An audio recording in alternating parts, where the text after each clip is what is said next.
Hey everybody, my name is Calvin and welcome back to my YouTube channel. Today we'll be covering recursive backtracking in Python. Recursive backtracking is one of those programming techniques that sounds more complicated than it actually is. The name makes it feel like an advanced topic, but the core idea behind it is pretty simple. We try a choice, continue from that choice, and then undo said choice so we can try another option. That's useful when a problem has multiple possible solutions or multiple possible paths.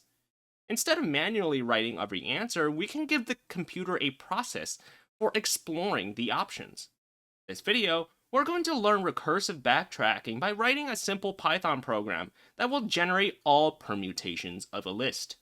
By the end of the video, I'm hoping to have a working recursive backtracking function in Python, and most importantly, understand the pattern behind it. The pattern is really what matters here because the same structure can be reused in a whole lot of other problems.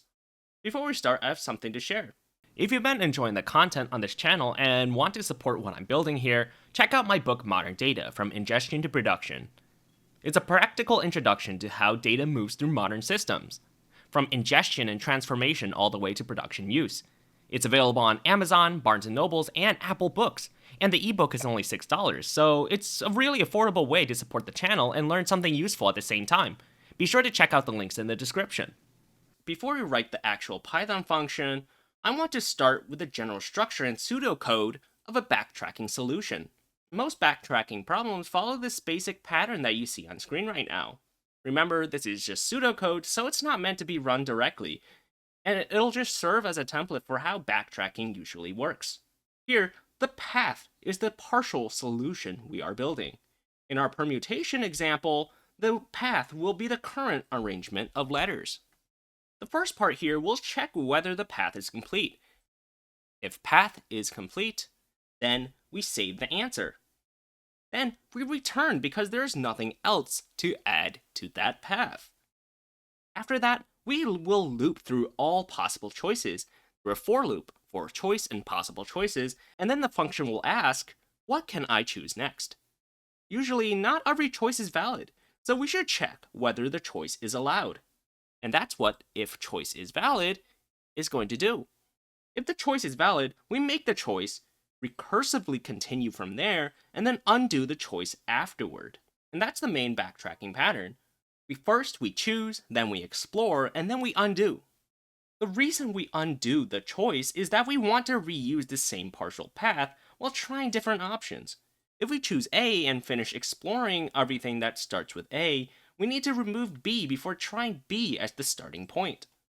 Let's apply this pattern to a real example. We're going to generate all permutations of 3 letters. Let's start with this list. A list of letters, and it'll have strings A, B, and C. Let's print the letters so we can verify that this is correct. All right, well, now we'll run this, run Python file, and we get A, B, and C, what we pass in. And that'll be our input. Our goal here is to generate every single possible arrangement of these letters. Since there are 3 letters, the final output should have 6 permutations. These 6 permutations will look like this. Here, we're going to write a function that will automatically build them for us. The rule for this problem is that each permutation should use every letter only exactly once. That means A, B, and C is valid, but A, B is not valid because it repeats A and it leaves out C. Our backtracking function will need to do 3 things here. It needs to keep track of the current argument, it needs to know when the current arrangement is complete, and then it'll need to avoid using the same letter twice in one argument. Let's start writing the function. Let's create a function called generate permutations. Def generate permutations. Here, we're going to store a result in an empty list, and then we'll return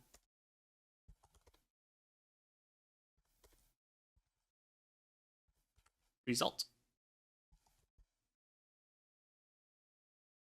This list here will store the complete permutations that we find.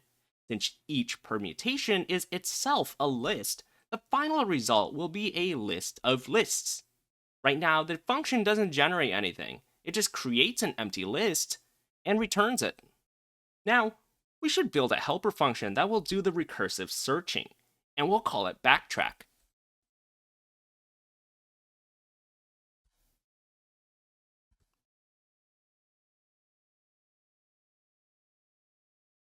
We'll pass in a variable called current path, and then we'll just have it pass.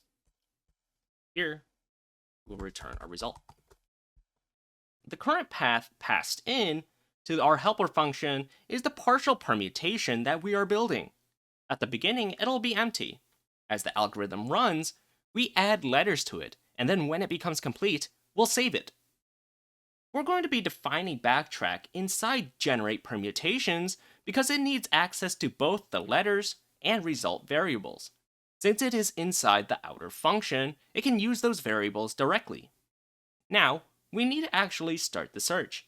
We can do that by calling backtrack with an empty list.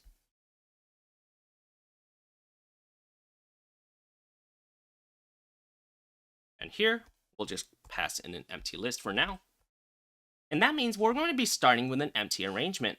If we ran the function now, we would still get an empty result because backtrack does not do anything yet, but now the structure is in place.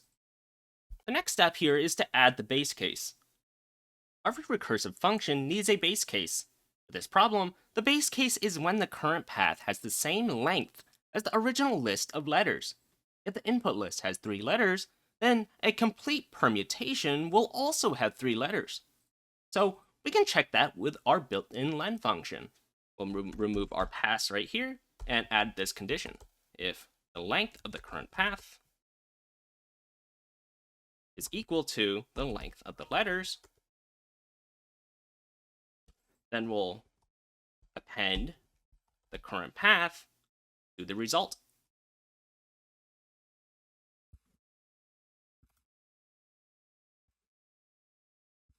We'll add in a copy here.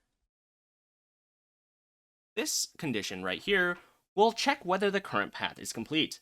For example, if letters is A, B, and C, then the length of letters is 3. When current path also has length 3, we'll know we have created a full permutation.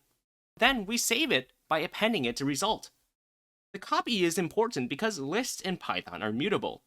We're going to keep changing the current path by adding and removing letters. If we appended current path directly, we could accidentally store a reference to the same list that keeps changing and changing and changing. By using the copy method here, we can save a separate snapshot of the path at the moment it is complete. Then we return. This return here serves to stop the current recursive call.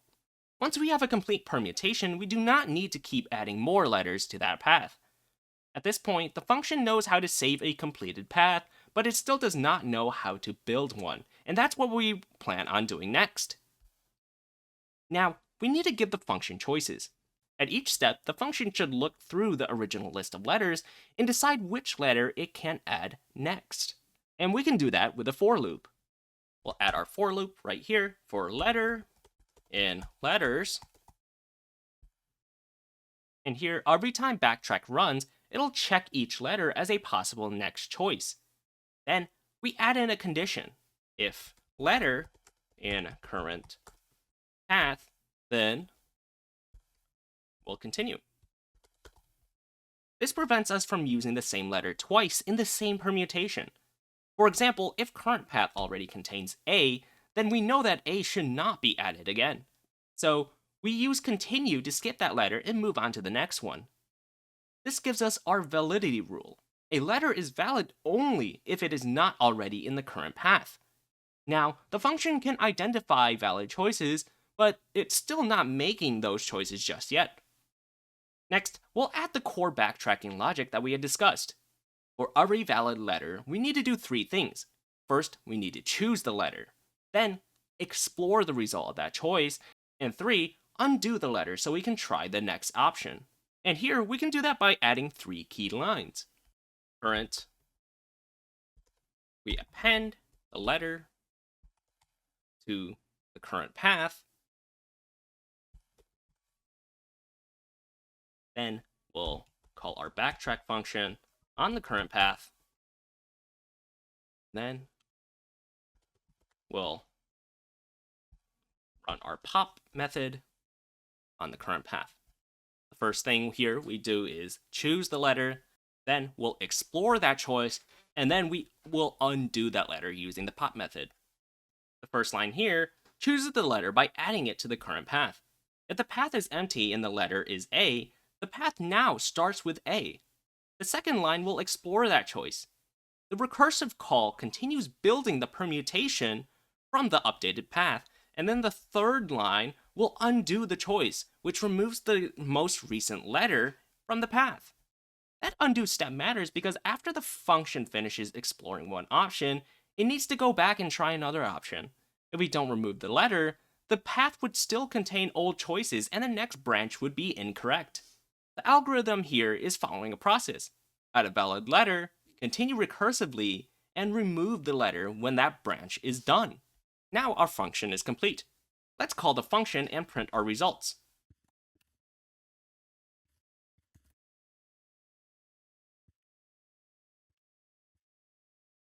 And we'll save our results in a variable called permutations. And we'll call permutation, generate permutations on our letters. And then we'll have our simple print statement to denote that we are about to get our results. Then for permutation, in permutations, we'll print each permutation. And then we'll run this.